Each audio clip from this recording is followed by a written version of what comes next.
ఒకరి భావాలను ఒకరు తెలుసుకోవడానికి, మత సామరస్యాన్ని పెంపొందించడానికి, ఒకరిని ఒకరు గౌరవించుకోవడానికి ఎలా మనం ఈ లోకంలో బ్రతకాలి ఖచ్చితంగా ఉంది అని ఆ విషయాలను తెలుసుకోవడానికి ఈ కలయిక మనం చూస్తా ఉన్నాం. నిజంగా మన భారతదేశం అంటే హిందూ, ముస్లిం, సిక్, ఈసాయి మన ఇష్టం అందరూ ఉన్నారు.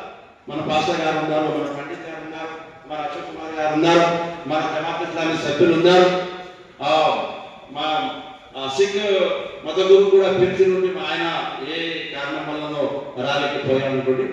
అసలైన భారతదేశం అంటే ఏదండి? కేవలం మనం బతకడం కాదు, మనం ఎందుకు బతుకుతున్నాము, ఎలా బతకాలి. కొన్ని వేల సంవత్సరాల నుంచి భారతదేశంలో అందరూ కలిసిమెలిసి ఉంటున్నాం, కలిసిమెలిసి ఉన్నాం కూడా. అయినా కూడా ఈ దీన్ని చీల్చి చిట్టానికి ప్రయత్నం చేస్తా ఉన్నాయి కొన్ని శక్తులు. ఆ శక్తులు మనం గుర్తించాలి. ఒకసారి జమాత్ ఇస్లామీ మహాసభను ఉద్దేశించి బెంగళూరులో మహాసభలు ఏర్పాటు చేసినట్టు. అందులో జగద్గురు గారు ఒక మాట అన్నారు. నిజానికి ఎప్పుడైతే నేను ఏదైనా సందర్భంలో మాట్లాడే అవకాశం ఉంటే ఎప్పుడు ఆ జగద్గురు గారు చెప్పిన మాటలు చెప్తా ఉంటారు. ఆయన ఒక మాట అన్నారు, ఎవరైతే మిమ్మల్ని కలిపే ప్రయత్నం చేస్తారో వారు మీకు జీవితంతో సమానం. వారిని అలాగే ప్రేమించండి ఎలాగైతే మీరు మీ జీవితాన్ని ప్రేమిస్తారు. ఎవరైతే మిమ్మల్ని చీల్చే ప్రయత్నం చేస్తారో, మిమ్మల్ని విడదీసే ప్రయత్నం చేస్తారో వాళ్ళు మీ మృత్యుతో సమానం, వాళ్ళు మీ చావుతో సమానం. మీరు చావో ఆ శక్తులతో, ఆ వ్యక్తులతో అలాగే దూరం ఉండండి. మనకి ఎవరి దగ్గర చేస్తున్నారు? కలిసిమెలిసి ఉండాలని ఎవరంటున్నారు? వాళ్ళే మన బంధువులు, వాళ్ళే మన మిత్రులు, వాళ్ళే మన సోదరులు. ఎవరైతే మన మధ్యలో చిచ్చు పెడుతున్నారు, మనస్పర్ధలు పెడుతున్నారు, నువ్వు హిందూ, నువ్వు ముసల్మాన్, నువ్వు ఫలా ఇంతకు నిదానం ఉండే హిందూ ముస్లిం భాయి. ఇప్పుడు ఏమంటున్నారు? నినాదాలు మారుతా ఉన్నాయి. నినాదాలు మారేది సరిపోలేదు, మనిషి మారాలి, మనసు మారాలి. అది అసలైన భారతదేశం ఉండేవారు. అదే చాలా మంచి మాటలు చెప్పారు. అదొకసారి చెప్పారు, అరే మంచి మనిషి అంటే ఎవరండి? మంచి మనిషి అంటే ఎవరైతే మనసు మంచిలో వాళ్ళు మంచి మనసు మంచిగా ఉండాలి. అంటే మనిషి మంచిగా ఉంటారు. उर्दू को चिन्ना शेर ఉంది, आदमी से आदमी को कीना नहीं अच्छा, जिस सीने में हो कीना सीना. అశోక్ కుమార్ గారు ఉన్నారు, మన పండిత్ గారు ఉన్నారు, వాళ్ళందరిలో చాలా ఉంటాయి. కానీ ఈ సందర్భంగా మీతో కోరిక ఒకే ఒక కోరిక, దేశాన్ని చీల్చే ప్రయత్నం శక్తులు ఏవైతే ఉన్నాయో వాళ్ళని గుర్తించి వాళ్ళకు దూరం ఉండండి, వాళ్ళ దగ్గర రానివ్వండి. మన అందరికీ తెలుసు ఈ దేశాన్ని చీల్చే ప్రయత్నం ఏమి చేస్తున్నారు.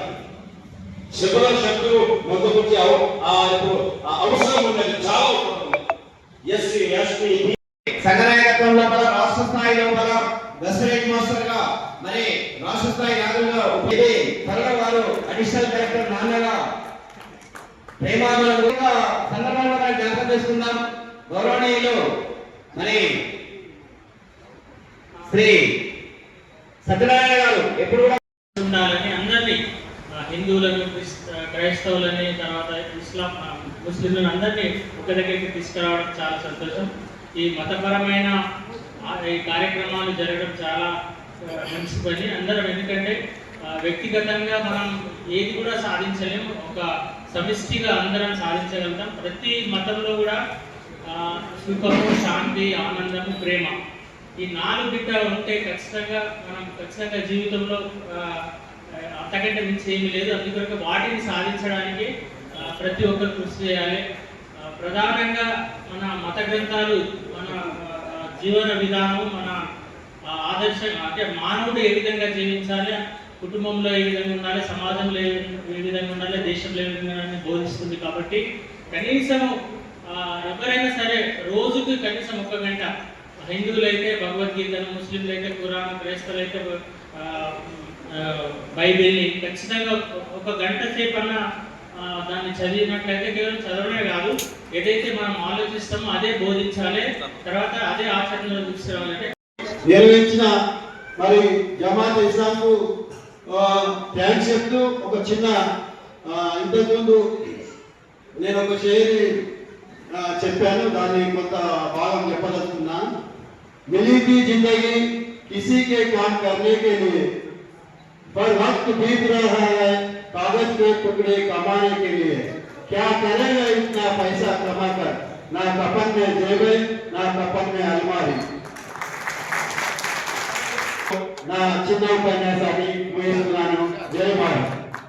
ఖురాన్ అదే అంటుంది, ఈ ఉపవాసం మీకే కాదు మీ ముందు కట్టించినటువంటి సమాజాలపై కూడానే ఉంది అని చెప్పారు. అంటే ఖురాన్ కొత్త ఉపవాసాన్ని ప్రవేశపెట్టాల. ఉపవాసం అనేటటువంటి కాన్సెప్ట్ ప్రతి మతంలో కూడా ఉంది, పాటించే విధానం వేరే ఉండొచ్చు. బట్ కాన్సెప్ట్ స్పిరిచువాలిటీ అనేది ఎక్కడైతే ఉందో ఫాస్టింగ్ అనేది ప్రతి చోట ఉంది. ఇందాక చెప్పారు విభిన్నమైనటువంటి ఉపవాసాల గురించి. కనుక ఖురాన్ ఏం చెప్తుందంటే గతించినటువంటి సమాజాలు లేదా మతాలు ఏదైతే విధానాలు అవి ఏ యథార్థాన్ని అయితే చెప్పాయో ఖురాన్ అదే యథార్థాన్ని చెప్పింది తప్ప కొత్త విషయాన్ని చెప్పాలి. దానికి ఉపవాసం అనేది ఒక ఉదాహరణ. ఇక ఖురాన్ చెప్పే 3 ముఖ్యమైనటువంటి విషయాల గురించి మాట్లాడదాం. అది చెప్పినట్టు ముందుకెళ్తాం. ఖురాన్ ఏమని చెప్పిందంటే మీ అందరినీ సృష్టించినటువంటి సృష్టికర్త ఒక్కడే అని చెప్పింది. ఇది కూడా పాతదే, కొత్తదేమి కాదు. ఎవరినైనా సరే మనం ఆలోచించినట్లయితే, ఎవరి యొక్క విశ్వాసాలైనా సరే ఒకసారి పరికించినట్లయితే, స్పృశించినట్లయితే వాళ్ళు చెప్తారు మా గ్రంథంలో కూడా దేవుడు ఒక్కడైనా ఉంది అని చెప్పారు. పైన ఆకాశం అనే కానీ కింద భూమి అనే కానీ భూమి కింద నీటి అనే కానీ ఏ వస్తువులైనా విగ్రహమైనా చేసుకోరాదు, వాటికి సాగిలపడరాదు. ఎలా అనగా మీ ప్రభు అయినటువంటి యెహోవా రోషముగల దేవుడు అని ఉంటుంది బైబిల్ ఓల్డ్ టెస్టమెంట్. అలాగే నిన్ను వలని పొరుగువాన్ని ప్రేమించాలి దానికంటే ముందు ప్రధానమైనటువంటి ఆజ్ఞ ఆ దేవుని యొక్క ఏకత్వానికి సంబంధించినటువంటి విషయం ఉంటుంది. అలాగే ఏకం ద్వితీయం అని ఉంటుంది. దైవం ఒక్కడే, ఆయన ద్వితీయం కాదు, 2 కాదు అని చెప్పి. ఏకం విప్ర బహుదా వదంతి అని ఉంటుంది.